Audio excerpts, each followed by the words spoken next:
wa man tabi'ahu ila yaumil qiyamah amma ba'd. Bismillahirrahmanirrahim. La ilaha illallah, la mawjuda illallah, la ilaha illallah, la ma'buda illallah, la ilaha illallah, la matluba illallah, la ilaha illallah, la maqsuda illallah. Bismillahirrahmanirrahim. Baik, kita lanjutkan pembahasan Kasifatu saja. Berhubung tidak ada file PDF-nya ya, saya tidak punya file PDF-nya, jadi pakai kitab langsung saja. Jadi silahkan untuk yang lainnya merujuk pada hasil pembahasan atau kajian pembahasan sebelumnya ya. Kita lanjutkan. Jadi sebelumnya kita membahas ya, sedikit ke belakang terkait dengan nama ala Sayyidina Muhammadin, nama Nabi Muhammad Sallallahu Alaihi Wasallam.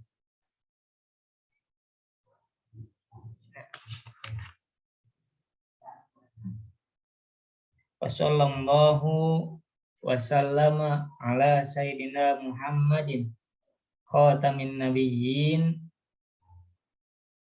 wa alihi wa sahbihi ajma'in. Ya. Jadi dikatakan bahwa Nabi Muhammad Sallallahu Alaihi Wasallam diberikan nama Muhammad. Ada yang berpendapat diberikan nama Muhammad itu oleh kakeknya, yaitu Abdul Muthalib. Alasannya diberikan nama Nabi Muhammad SAW, ya, nama Muhammad itu karena ingin dipuji oleh langit dan bumi, agar dipuji oleh langit dan bumi. Padahal kalau kita lihat nama Muhammad itu ketika baginda Nabi Muhammad SAW lahir belum banyak dipakai, jadi masih jarang orang yang memakai nama Muhammad. Nah, dengan adanya Nabi Muhammad SAW yang tentu ya pertama namanya itu adalah nama yang jarang dipakai, kemudian peristiwa lahirnya pun yang banyak keanehan-keanehan, banyak keajaiban-keajaiban, sehingga ini sesuatu hal yang bisa menjadikan pusat perhatian ya, kalau sekarang pusat perhatian ya, dari namanya, dari kejadian-kejadiannya dan seterusnya. Kemudian ada juga yang berpendapat bahwa dikatakan atau dinamai dengan Nabi Muhammad itu, dengan Muhammad itu, nama Muhammad itu adalah oleh ibunya, di mana ibunya bermimpi datang seseorang yang menyebutkan bahwa anak yang dikandungnya itu adalah nanti akan menjadi anak yang hebat, ya, anak yang agung, anak yang akan memimpin, sehingga diwasiatkan oleh dalam mimpi tersebut harus diberi nama Muhammad.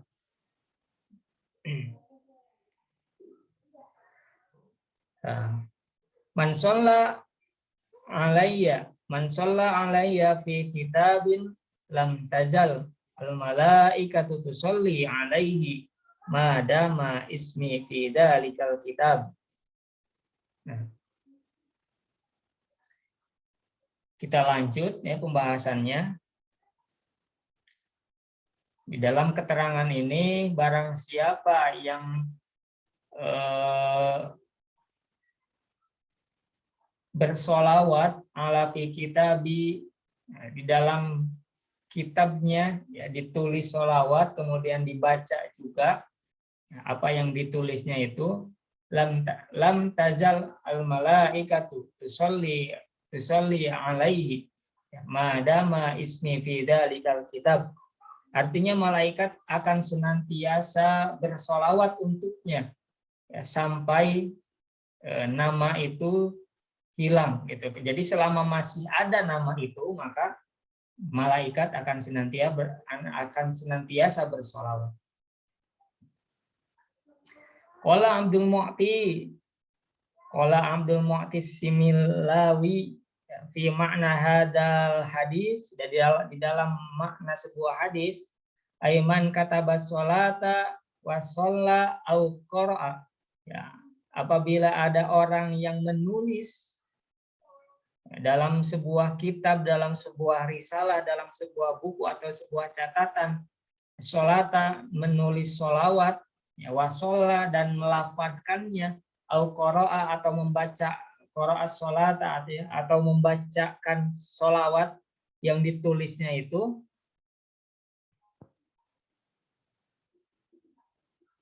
nah, al-marsumata fi ta'lifin hafilin aw risalatin, ya, baik itu di dalam sebuah kitab, buku dan lain sebagainya, lam tazalil malaikah tad'u lahu bil barakati aw tastaghfiru lahu, ya. Maka tatkala ada orang yang menulis di dalam sebuah kitab, kemudian selain ditulis juga senantiasa dibaca apa yang ditulisnya itu berupa sholawat itu di dalam kitabnya tersebut, maka malaikat akan senantiasa bersolawat untuknya. Malaikat akan senantiasa mendoakan, ya, orang yang menulis dan membacakan sholawat tersebut, mendoakan agar hidupnya lebih berkah, watastaghfiru lahu, dan juga memintakan ampunan untuknya. Nah, makanya di dalam para santri ya biasanya sebelum memulai membaca kitab atau ketika sudah membeli kitab baru ya biasanya langsung menuliskan, ya, menulis sholawat di setiap kitabnya. Nah, berharap atau mengharapkan segala kemudahan, ya, segala kemudahan, karena kunci dari sebuah ilmu itu kan, ilmu itu cahaya. Jadi tatkala orang dimintakan ampunan oleh malaikat ini, tastaghfiru lahu, ya, dosa-dosa yang ada pada manusia itu ya sedikit demi sedikit ya, semakin menghilang gitu. Sehingga ya untuk para pencari ilmu ini sangat penting sekali. Sangat penting sekali karena ada korelasinya antara dosa ya, dengan pemahaman ilmu yang diajari dalam kitab tersebut. Khatamin nabiyina, ya, khatamin nabiyina bi fathi ta'i, khatamin nabiyina bi fathi ta'i wa kasriha, atau dikasrohkan taknya, ya. Wal kasru ashhar, dan yang paling masyhur itu dikasrohkan taknya. Itu bihim kama fi misbahi fala nabiyya ba'dahu, ya, khatamin nabiyyin, ya, penutup para nabi, ya, di dalam kitab Al-Misbah sebutkan fala nabiyya ba'dahu, tidak ada nabi setelahnya, ya, tidak ada nabi setelah Nabi Muhammad sallallahu alaihi wasallam. Fa huwa akhiruhum fil wujudi bi'tibari jismihi, ya, fil khariji, ya. Maknanya tidak ada nabi setelah Nabi Muhammad sallallahu alaihi wasallam adalah akhirnya dalam dimensi jisim, ya, dalam dimensi jasadnya itu memang Nabi Muhammad adalah nabi yang terakhir. Tapi pada hakikatnya Nabi Muhammad itu adalah yang pertama diciptakan, gitu. Bahkan ya, dengan cahayanya Nabi Muhammad SAW Allah menciptakan dunia dan isinya. Jadi makna akhir diciptakan di sini sebagai seorang nabi ya, itu hanya pada dimensi jisim saja, dimensi jasadiah saja, bukan dimensi yang lain. Wa alihi, dan sholawat, semoga sholawat dan salam itu sampai kepada keluarganya, ya, keluarga Nabi Muhammad SAW. Siapa yang menjadi keluarga Nabi Muhammad SAW? Wahum jami'u, ya, ummah al-ijabah. Jadi semua atau seluruh umat dakwah, umat ijabah, itu semuanya dikatakan sebagai ali, ya, sebagai keluarga Nabi Muhammad SAW. Dikhabarin dalam salah satu hadis, ala Muhammadin, ya, kulli taqiin. Jadi keluarga Muhammad itu adalah setiap orang-orang yang bertakwa. Setiap orang-orang yang bertakwa dikatakan keluarga Nabi Muhammad SAW. Makanya wa alihi di sini sangat bersifat umum, ya. Jadi semua umat, semua umat dakwah yang menerima dakwah Nabi Muhammad SAW masuk pada keluarga Nabi Muhammad SAW. Ya. Akhrajahu Tabarani, hadis tadi yang mengatakan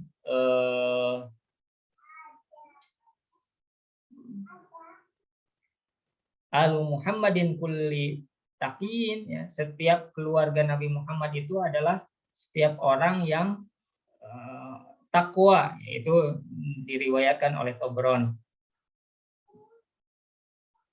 Nah, wahwa al-ansabu bimaqamid du'a.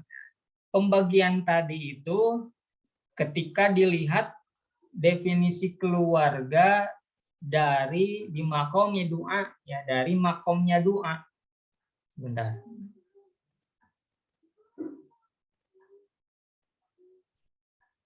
Oh, enggak ada suaranya ya.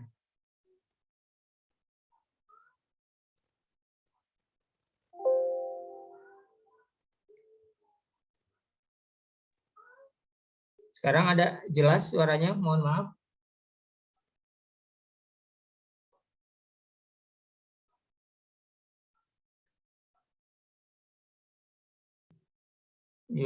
Suaranya jelas atau saya kurang dekat? Jelas. Oh iya, Jelas, Ustaz. Ya, sepertinya tadi saya kurang dekat ya. Oke, nanti insya Allah di akhir saya akan beri kesimpulan sedikitnya dari pemaparan pertemuan sekarang. Baik, bismillahirrahmanirrahim, kita lanjut kembali.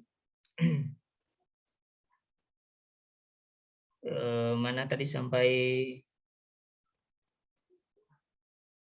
Nah, jadi definisi keluarga tadi dikatakan bahwa wa alihi di sini disebutkan bukan hanya keluarga dari sisi nasab saja, gitu, tapi juga wa huwa jami'u ummatil ijabah, ya, semua umat dakwah, ya. Karena ada hadis yang mengatakan, yang diriwayatkan oleh Tabrani, alu Muhammadin kulli taqiyyin. Keluarga Muhammad itu adalah setiap orang-orang yang bertakwa. Nah, hanya saja di sini wahwal ansabu bimaqamid du'a. Pembagian keluarga tersebut atau dinamakan keluarga tersebut, ya, definisi yang tadi dibicarakan itu dilihat dari maqam du'a, ya, sehingga walau asina, walaupun termasuk pada orang-orang yang bermaksiat, itu keluarga Nabi Muhammad SAW. Li'annahum, karena orang-orang yang bermaksiat itu ahwaju lebih butuh ila doa pada doa min ghairihim daripada selain ya, orang yang bermaksiat tersebut. Ya, itu dilihat dari makom doa. Nah, wa amma fil maqami zakat, nah adapun dari makom zakat, fal muradu bil alihum banu Hashimin wa banu Muthalibin. Yang dimaksud dengan keluarga Nabi itu, jika kita lihat dari sudut pandang zakat, ya maka yang disebut dengan keluarga Nabi itu adalah keturunan Bani Hashim dan juga Bani Muthalib. Nah, itu perbedaannya ya.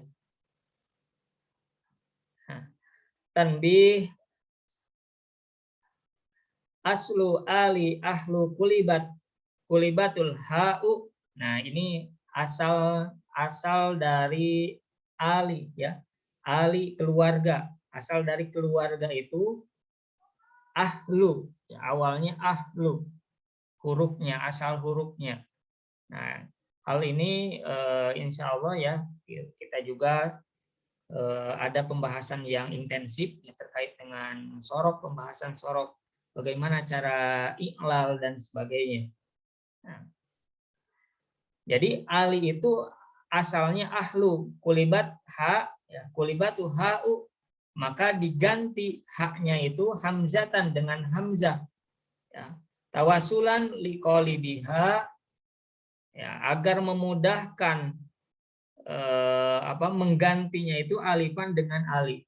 Summa kulibat, kemudian diganti al hamzah itu alifan dengan alif.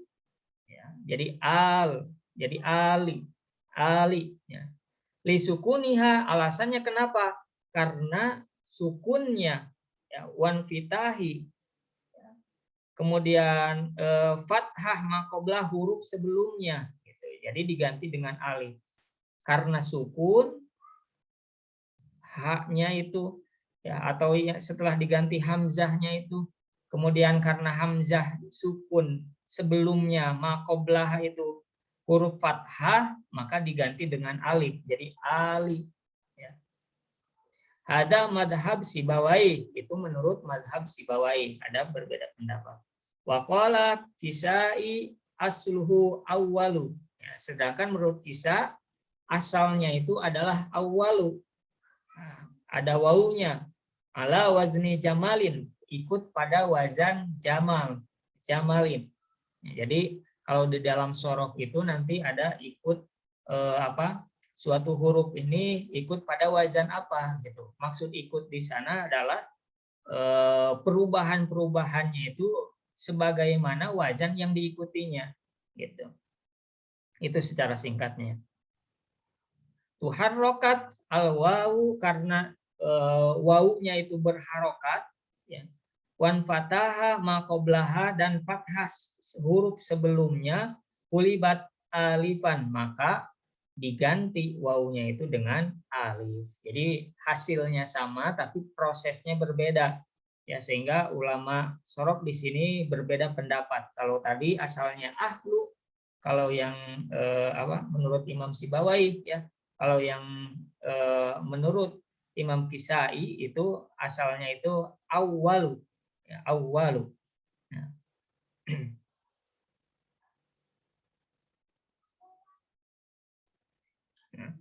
Wasohbihi, dan sholawat dan salam itu sampai kepada, mudah-mudahan sampai kepada para sahabatnya, wahwa. Siapa para yang disebut dengan sahabat Nabi itu? Wahwa manijtama'a ya, mu'minan bin Nabi sallallahu alaihi wasallam. Nah, jadi yang disebut dengan sahabat Nabi itu adalah orang yang berkumpul dengan Nabi Muhammad sallallahu alaihi wasallam dan juga beriman ya. Ba'da risalata walau qablal amr. Ba'dar risalata walau qabla amri bidakwati. Jadi setelah adanya risalah, berkumpulnya dengan Nabi dalam keadaan beriman, setelah ada risalah yang dibawa oleh Nabi Muhammad SAW, setelah mendapatkan wahyu, walau qabla amri bidda'wati, walaupun Nabi itu belum diperintahkan untuk menyampaikannya, gitu.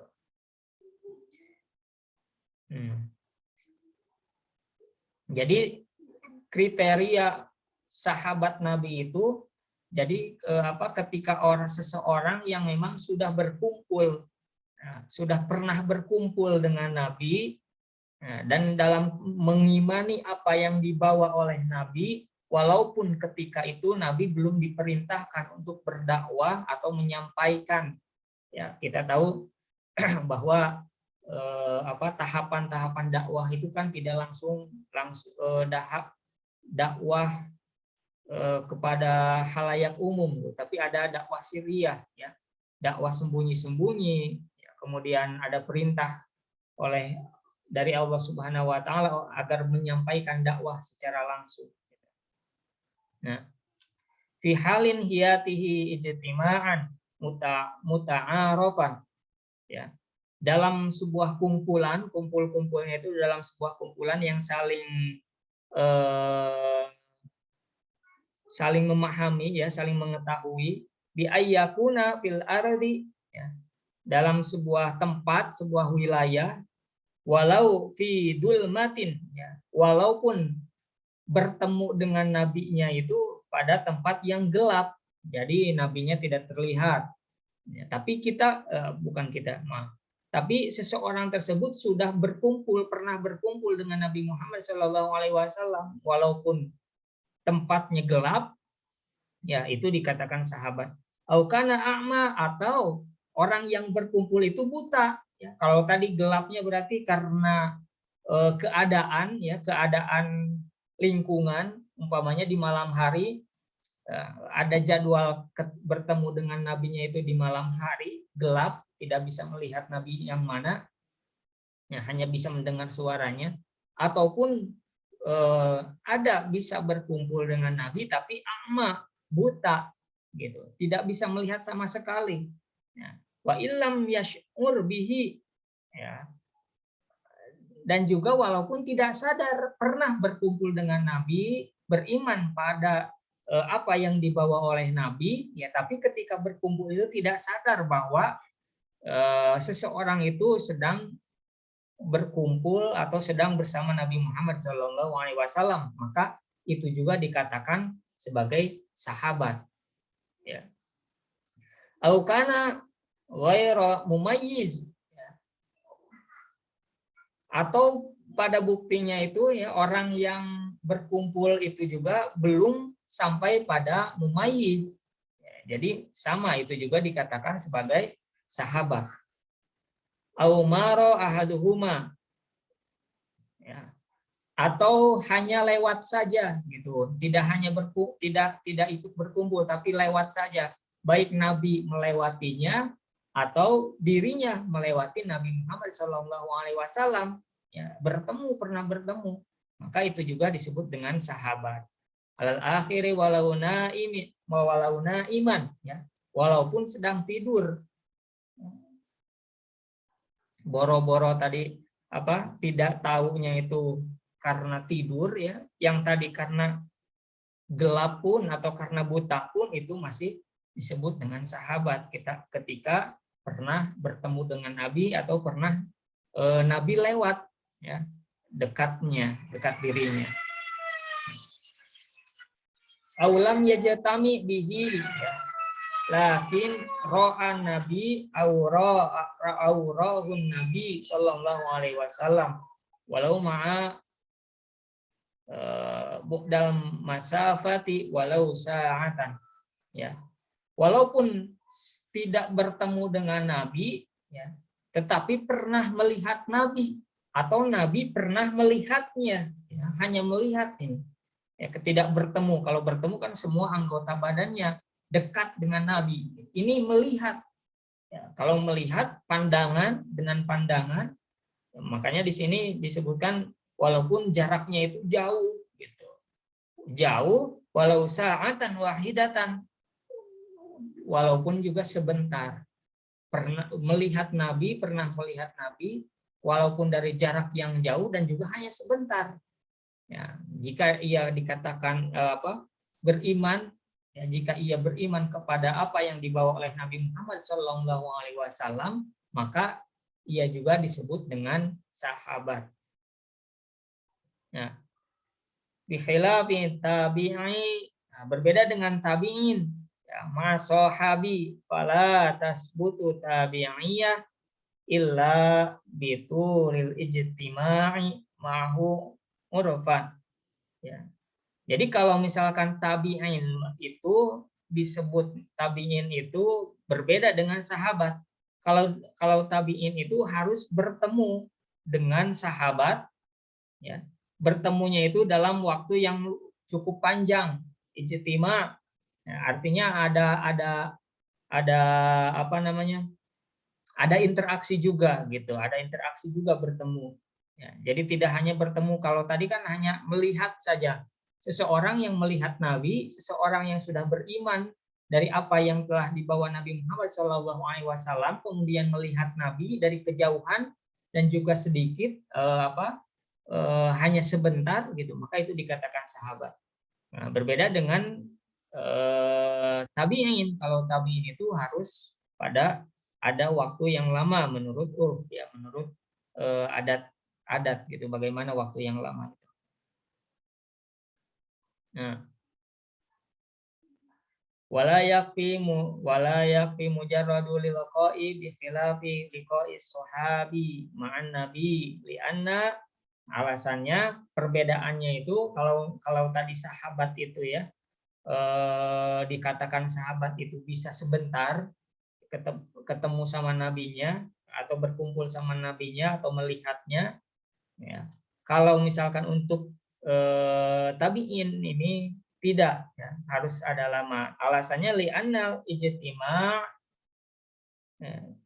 bihi yu'assiru minan nur qalbi ad'afa ma yu'assiruhul ijtima'u tawilu bis sahabi. Artinya ada pengaruh, ya. Kalau bertemu dengan Nabi, pengaruh dari cahaya yang dibawa oleh Nabi ke dalam hati seseorang, ya, berbeda ketika bertemu dengan para sahabat, ya. Maka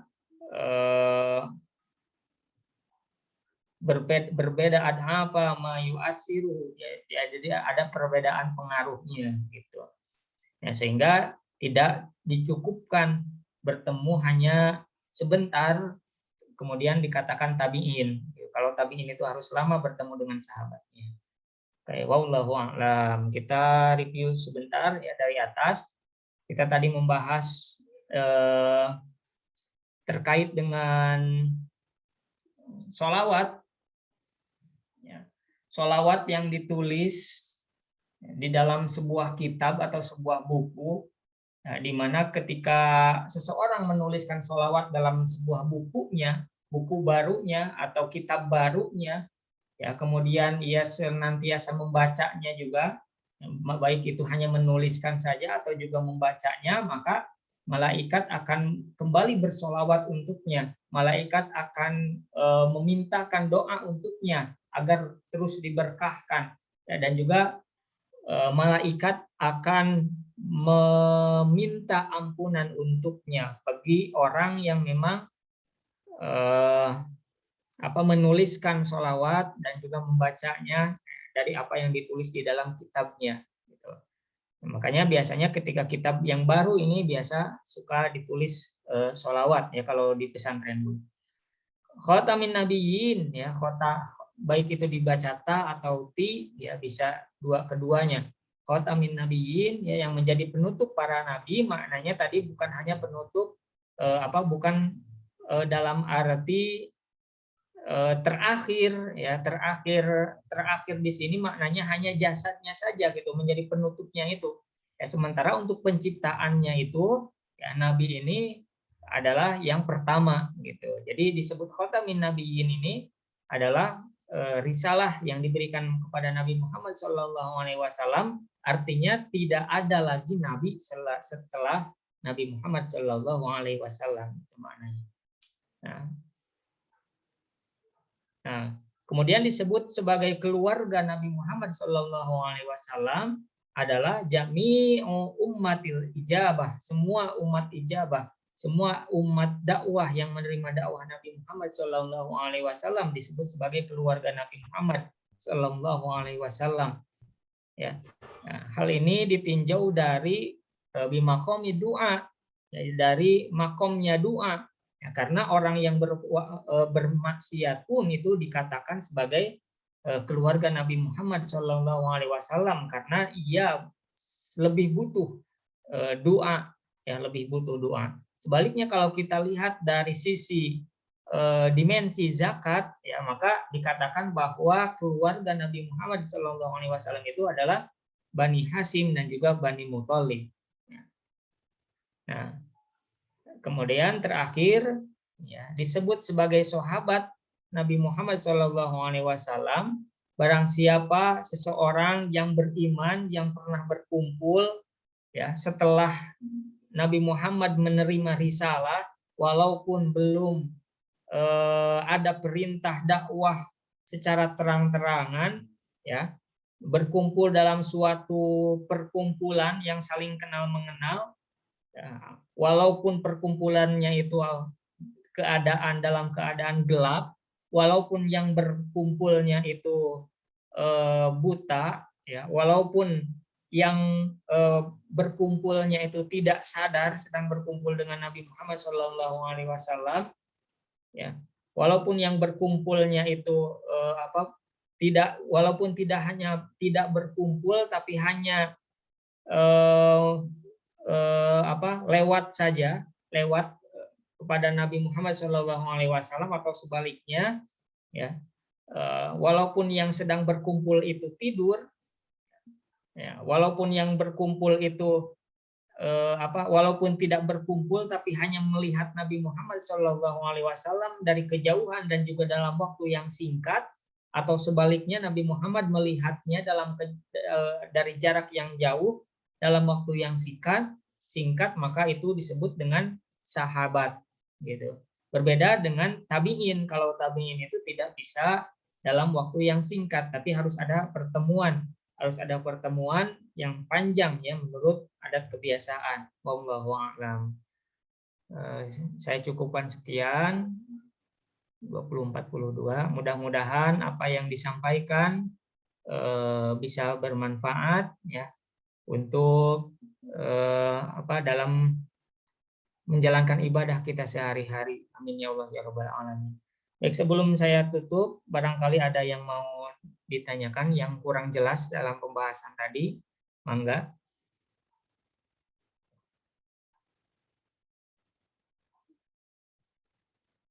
Baik.